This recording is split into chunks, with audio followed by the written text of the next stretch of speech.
Marjorie Taylor Greene is one of Trump's most loyal advocates. We've always liked her. She is derided by a lot of the left as being, oh, but she represents kind of the more foundational side of Trump's MAGA movement. She's legit. I've been into her county over there in Georgia, visited it, visited many of the people who are impoverished in that area. It's just a unique view of America, wonderful, hardcore patriots and volunteers. But she goes off on the news media and specifically on the media's response to giving Biden's pardons a pass and then going completely nuts on Trump's pardons. Welcome to the Doug TenNapel channel. Let's go. Oh, I'm thrilled with President Trump, and I'm very thankful to him. You know, over 95% of Antifa BLM rioters were never prosecuted. They never served time in prison. And many of these communities that were burned to the ground, BLM never donated that money to help build those communities back. President Trump did the right thing in pardoning them, while Joe Biden pardoned his crime family, pardoned Fauci, pardoned Milley, pardoned January 6th committee members, pardoned rapists, murderers. That's what you should be focused on. Because I'll tell you what, you guys, the American people are sick and tired of everyone's hyper focus up here in Washington, freaking out about a day where there was a 3-hour riot and a lot of people walked through open doors in the Capitol. They don't give a damn about January 6th. They're happy these people have their lives back.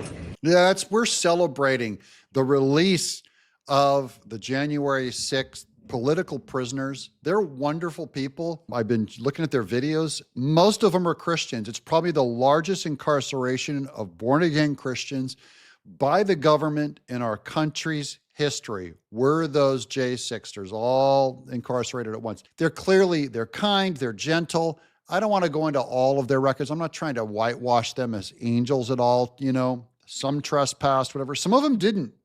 Some of them just took a video and they never even trespassed. They were outside with everybody else and they had to lawyer up and they went to prison. It's easiest to pick out the very worst of the J6ers and try and say, oh, you're for someone assaulting a police officer and then getting pardoned? Well, and that's why she brings up Black Lives Matter, because Black Lives Matter there were no policemen that died from being attacked on January 6th. That is, no one was murdered. It never happened. There were tons of policemen that died during Black Lives Matter, and certainly shootings and assaults and black on black crime. The media didn't care because they knew it was time to promote DEI. It was time to market this thing out, make them all victims, go after anyone but those people rioting for months. That's why she's saying that the J6ers were just a 3-hour protest.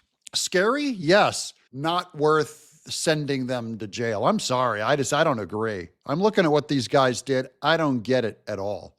And it is not equal justice. Anyways, I'll let Marjorie Taylor Greene continue. You know what people care about? Border security, the economy, jobs. They care about, they're sick and tired of the foreign wars. That's what people care about outside of this city. So the hyper focus by the media on January 6th needs to end, because I'm hearing from people at home, I hear from people all over, they think you're pathetic because that's all you talk about. They think you're disconnected with the American people. She's nailing the media. She goes, they think you're pathetic. You guys won't cover it, she says. She's right at them. That's a bunch of media people. You people. And they think you don't understand it. So everybody needs to put their big boy pants and big girl pants on and move on and actually care about what the American people care about. And it's not January 6th. And they're not going to do it. The media, I've got bad news for Marjorie Taylor Greene. Margie, the media is not going to move on because it is a religious cult. Absolute cult. So you were trying to save their jobs, help their career. You were trying to help their channel just now. Get off J6, get on these other topics. They're not going to do it. They're not going to do it. It's a religion. You'd have an easier time converting to like Islam than they would of converting from Marxism. Look at her smile. She's cracking up, man. She's good. Okay. For some of the rioters, though, who engaged in violence with the police, fought against the police. There was a stun. And what did she just say? She goes, get off J6. What's his first question? What about the rioters that were violent, used a stun gun on a policeman? He didn't learn anything. Oh man, your network's gonna die. Just die, just shrivel up and die. No one in your audience believes what you're throwing. Gun incident as well. I mean, should there be accountability there? Is that the same as like the murderer that like murdered an 11-month-old child and murdered a young woman that Joe Biden pardoned? Is that the same thing? A stun gun and a young woman and a baby that was killed? They don't care. The media doesn't care. She's holding them to account. She's testing their compassion. Are you compassionate? Let's find out. How come you guys didn't do one report on that person that Joe Biden pardoned? Marjorie Taylor Greene just nailed them. They don't care. You got them. You got them, girl. So why don't you do apples to apples instead of creating this like whole thing about how terrible this is? Again, get over it. I hope these January 6th defendants move on with their lives. I hope that they are able to be happy because I tell you what, they've suffered enough. And that's the reality. But is there ever an excuse for assaulting a police officer? You tell me, Antifa and BLM, over 95% of them never prosecuted. But that justifies what happens on January 6th? Never served. No, but her point is you didn't report on it. Well, that justifies blah, blah, blah. She's just, she's not saying it justifies it. She's showing that the questions they're asking right now is they don't care. So it's fake accusations. Get them, Margie. Time in prison. Never served time in prison. But does that justify all Joe January Biden's 6th? pardons? Does that justify all Joe Biden's pardons? Murder, Fauci, Milley, Biden crime family? Get some therapy. Seriously. Some members have said Get some therapy. Marjorie, I got another sick burn for you. The joke's on you. They're already all in therapy. Every person in news media, all these liberal elites, they probably have 3 therapists. They're already in therapy. So she thinks she's all like, get some therapy. They're like, we have been for years. We're crazy. they'll do tours in the She's Capitol. just walk. Would you do that? Bye. They already had a tour. Let me get to this one more clip. This is Marjorie Taylor Greene. I'll set this up. Marjorie Taylor Greene doing her first Doge government efficiency thing. She nails them for being more concerned with going after Trump than making the government efficient. Before I get into some questions, I'd just like to point out that Mr. Wales, in your testimony, you talked about Iran's cyber hacking attempts against the President Trump's campaign this past election cycle, aimed at undermining President Trump's candidacy and sowing discord within the United States electoral process. So thank you for pointing that out.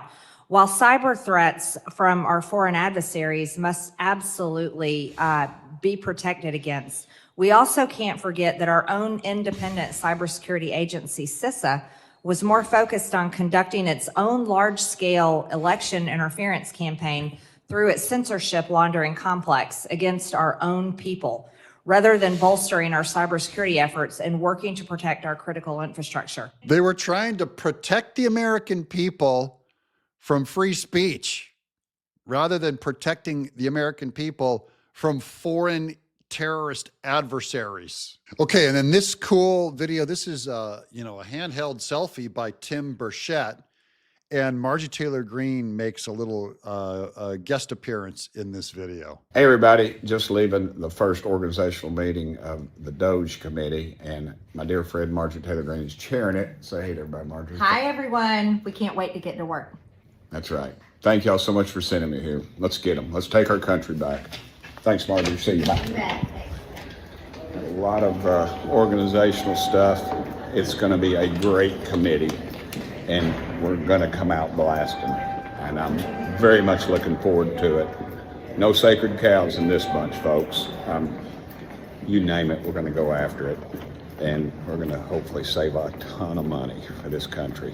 Mike Johnson just now announced, I could bring it up on Twitter, but just take my word for it. Mike Johnson just announced he believes we'll be able to cut $2 trillion out of the government budget. Up to 1/3 of the government budget will be instantly shrunk. That'll lower just everything across the board. guys. They're going to do it. Let me let him finish. We run up $1 trillion every 100 days of debt. In about 5 years, our single, 5 to 7, it depends on who you talk to, our single largest item, budgetary item, will be interest on our debt. If you can imagine that, it's just money we're throwing out, just burning it up every day. So, and right now we're just printing money to pay things. There's no rhyme or reason to it, and it will literally wreck our system. So anyway, we'll keep fighting. It's going to be some interesting meetings. Y'all stick with us and y'all hold us accountable. And thank y'all for sending me here. Thank you all for sending me here. I love the way he signs off all of his videos. Tim Burchett is so, when he says the meetings are going to be interesting, I think they said that Jasmine Crockett chick is also going to be on their committee. They put 2 or 3 Democrats on there to try and have a voice, and mostly to spy and leak all their findings as they try to actually make the government more efficient. They want to make sure that there's bipartisan buy-in on these committees. They have, they really want to, they'll offer a few token seats to Democrats because, you want them to do the same for the Republicans on the other side. So I know that they've got a few Democrats on there, but it's mostly going to be the Republicans on there. Tim Burchett, Marjorie Taylor Greene, they're going to really run the congressional side of Doge and cut, hopefully, $2 trillion from the government budget at the congressional level. There's other tricks that were played, like Trump writing Doge into his actual announcements on presidential announcements, makes them official part of government. So the 3 lawsuits that were launched against Doge were launched before Trump was inaugurated. They thought it was just going to be a mere suggestion panel and not an official part of government.